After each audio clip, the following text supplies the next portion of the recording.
Hello everyone, I'm back again with another battle, and I have pretty much a whole plethora of like updates and whatnot. Like I have many updates. Pretty much as far as how everything is going, I got pretty much a webtoon going. I got a lot of stuff on Discord going, not even in my own Discord. I have a friend's Discord who I've been talking about. I'm gonna leave his Discord down there. It's the Poke Zone. He has a really cool Discord, and it's so many battlers there. It's another draft league I'm in. I'm wondering, should I do a draft league and pretty much just do all of my draft games and put them in a separate playlist?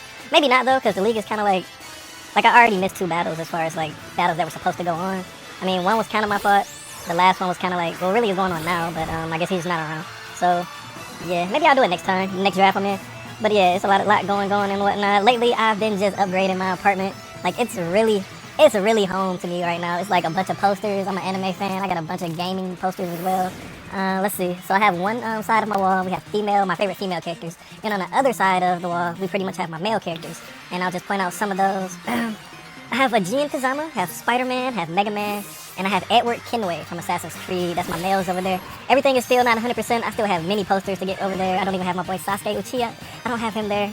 But over here on my female side of the wall, we have Hajime from Gacha Man Crowds. We have Akame from Akame Got Killed.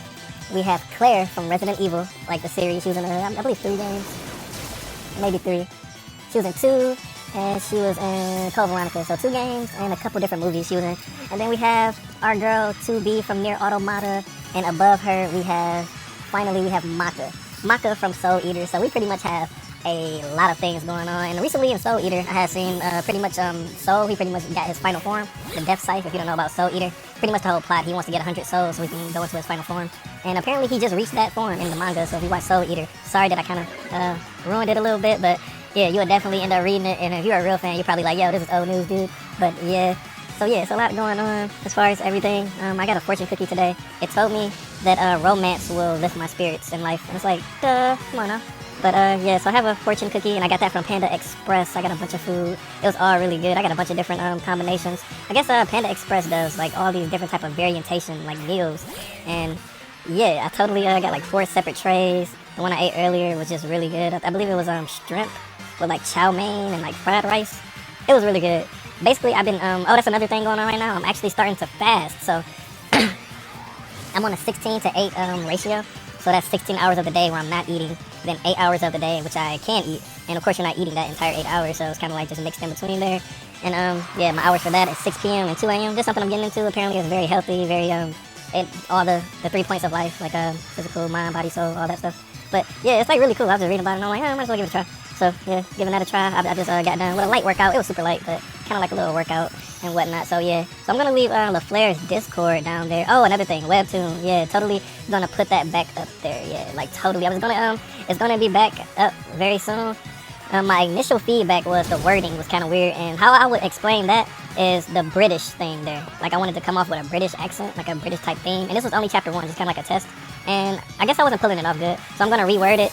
Pretty much just reword everything going forward. And yeah, so I'm gonna put that back up. But when I do that, I'm gonna actually do a campaign with that. And the campaign I want to do is I'm gonna donate pretty much $1 for every 1 subscriber. And that's kind of like a win-win-win, because I'm donating towards the coronavirus relief, for 1. For 2 is getting people to stay at home with something to do, which is read the webtoon. And 3 is kind of like it's growing the base of the webtoon founders and readers. And that just goes towards the success of it overall that it will have. So yeah, that's a couple things going down with there. So definitely look below. I'm gonna have LaFlair's Discord there, and yeah, definitely join that if you're a Pokemon battler. I'll have my Discord there if you want to check out like a little snippet of the webtoon. And we also battle there, kind of just talk there. Also added a groovy so you can listen to music there. Yeah, so definitely it's a lot of stuff going on there. As for this battle, I kind of wasn't paying attention to it too much. And this battle was maybe about a week ago, so it's not like that fresh to me. But as I can see, I'm pretty much sure he has a Sun team over there, especially if he's rocking a Torkoal. And usually when I'm running Mew, I'm running me especially defensive Mew. So I'm probably just in here. I don't know if he has rocks up. I do believe I just saw him put up rocks, so that I'm probably gonna want to defog. Definitely defog those rocks away. My Mew is really good for defog, pivoting, and overall just taking hits, especially defensive hits. He's gonna come out here with Rabambi. For some reason, I am paralyzed. I'm not sure how I got paralyzed. Like I said, I kind of wasn't paying attention. This battle was about a week ago. But my Mew is definitely paralyzed here. I get paralyzed this turn, and I do try to go for the defog. He definitely can go for like a quiver dance here. He can go for a bug buzz. But I know I ran specs with Bombi myself. just because I didn't really want to set up and it's already super fast, so I might as well just get off pretty much a lot of damage on my initial hits. And it's pretty much good dual stab, bug, and fairy type. That's pretty much a really good type. And what's nuts, so he's gonna, I'm actually gonna get paralyzed again as I try to go for the defog. I'm not sure what he went for there, but I'm pretty sure he maybe just got up webs, maybe. And it looked like he was paralyzed too. I'm not sure, did he stun spore me? Then maybe I synchronized with my mute and paralyzed him. That's an option, a possibility. So he's gonna come back in here with Gengar. I'm gonna get some more leftovers back here. As I get some leftovers back, I'm gonna go ahead and go for the Volt Switch. I'm not sure if I got that defog off. I'm not sure. If I didn't, then he has rocks up and he has sticky webs up as well. That's kind of like that's kind of bad for my entire team. So I'm just gonna keep getting the Parahacks here. I'm kind of getting refreshed to the battle here, and I do kind of remember this battle.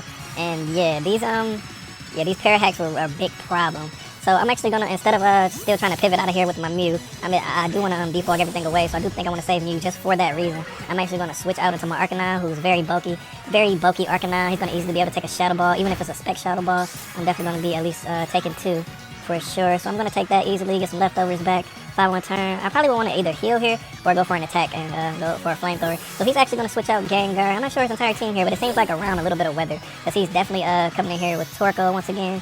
I just went straight for the flamethrower on the Gengar, pretty much to get some hits off before it maybe knock me out, or maybe I can knock it out, because like I said, my Arcanine is really bulky, especially defensive, and he also has Intimidate, so he pretty much can take hits on both sides. So he's going to come here with Torkoal. He's going to take a flamethrower, get up the sun. I'm going to go ahead and go for another flamethrower following turn just to knock out the Torkoal, or pretty much hit whatever he wants to switch in if he wants to try to get the sun up later. So I'm going to knock out the Torkoal there with the flamethrower. Easily knock him out as he's in red. Little Torkoal switching in. Torkoal I've been seeing a lot lately, just everywhere, all over the place. Like I play different tiers. I play OU, I play UU, I play RU. I always see Torkoal in UU and definitely in OU. And recently I got swept by a Shiftry in UU. A UU Sun team had Torkoal. I'm not sure if he had Ninetales as well, but oh yeah, he did. He had both. He had both Torkoal and Ninetales. Came in with Shiftry, pulled off a growth, and pretty much just demolished my team. Apparently Shiftry gets Heat Wave this gen, which is really it's really surprising, and that really makes it a really good mon. He came out with Solar Blade. I'm pretty sure you can put Sucker Punch on Shiftry as well. But yeah, definitely just been seeing sun and weather pretty much everywhere across all my battles. Mostly sun, definitely. But rain is another thing that people have been trying. Of course, with Dracovish out there in the rain, that thing kind of just slaps things hard. If you can get rain up webs and an adamant banded Dracovish up there, then yeah, you're talking about good game most of the time. So yeah, it's been a lot of different type of weather teams. I actually have a sand team I tried today, and I do believe I'm doing that video later as well. He's actually gonna come out here with Mamoswine, and I have my Jirachi here. And I do believe, if I can remember this battle, Jirachi puts in a lot of work and gets a bunch of KOs in this battle. So he's gonna come out here with Mamoswine, and my Jirachi is Choice Scarf, and I'm gonna be able to go for an Iron Head and just knock out the Mamoswine easily. Easily knock out the Mamoswine. I do believe I'm Adamant Scarf. Like I always try to run the power side of the speed. So if I'm running a modest mine, I'll run a Choice Scarf. If I'm running a timid mine, I'll run Spec. So it's kind of just different, depends on the mine. So he's gonna come out here with Rabambi. I am Scarf, so I'm gonna outspeed it. I'm gonna go for Iron Head. He's actually gonna flinch due to the Serene Grace that Jirachi has. I never really played with Jirachi in Gen 7, and when I did use it, I used it as a bulky tank, pretty much Stealth Rocks, U-turn pivot. So me using it as offense for this Gen 8 is kind of different for me. So he only has 2 mines left, and that's Venusaur and this Gengar. And honestly, I probably could have switched out there and worked around this Gengar a bit, especially if he's running Shadow Ball. He can probably knock me out if he specs or something. But like I said, I'm just jolly. I'm adamant Jirachi. So he's gonna go for a Shadow Ball, do a whole lot of damage. If that was specs, he would have maybe knocked me out. Or if it is specs, he got me right down to red. So if I took any Stealth Rocks or anything, I would definitely be knocked out there. So I'm gonna go ahead and knock it 2-hit KO the Gengar really quickly with Iron Head. He's gonna come out here with his last mon, Venusaur. Luckily he doesn't have any sun up. He can't just go for a growth and sweep me. And recently Venusaur actually did get banned from UU, and it's only an OU now. And that's kind of crazy. If you look back at Gen 7, Venusaur was nothing but like it's pretty much an NU mon. It was an NU mon, like the tiers are PU, NU, then up to UU, up to OU. And for it to be an OU, that's kind of wild. Of course, the roster is kind of thinner now, so it kind of makes sense, but that's pretty much wild to me. So definitely he's going to stay here. I'm actually going to switch into my Mew here, my bulky tank Mew. He's going to go for a Sludge Bomb. I'm actually going to Volt Switch out of here, go right back into my Jirachi, and I do believe I just go for the Zen Headbutt here and knock him out to end the battle. So yeah, this was a pretty good battle. I did a lot of updating about everything in the beginning of the battle, so if you want to just watch the battle, kind of just mute me and go ahead and watch the battle, then you can pick up around like the 8-minute mark and just kind of get to explaining the actual battle from there. So yes, a lot of stuff going on. Thanks for watching. This was a pretty good battle. Shouts out to, I think that was Harrison. Yep. And goodbye. Check the links.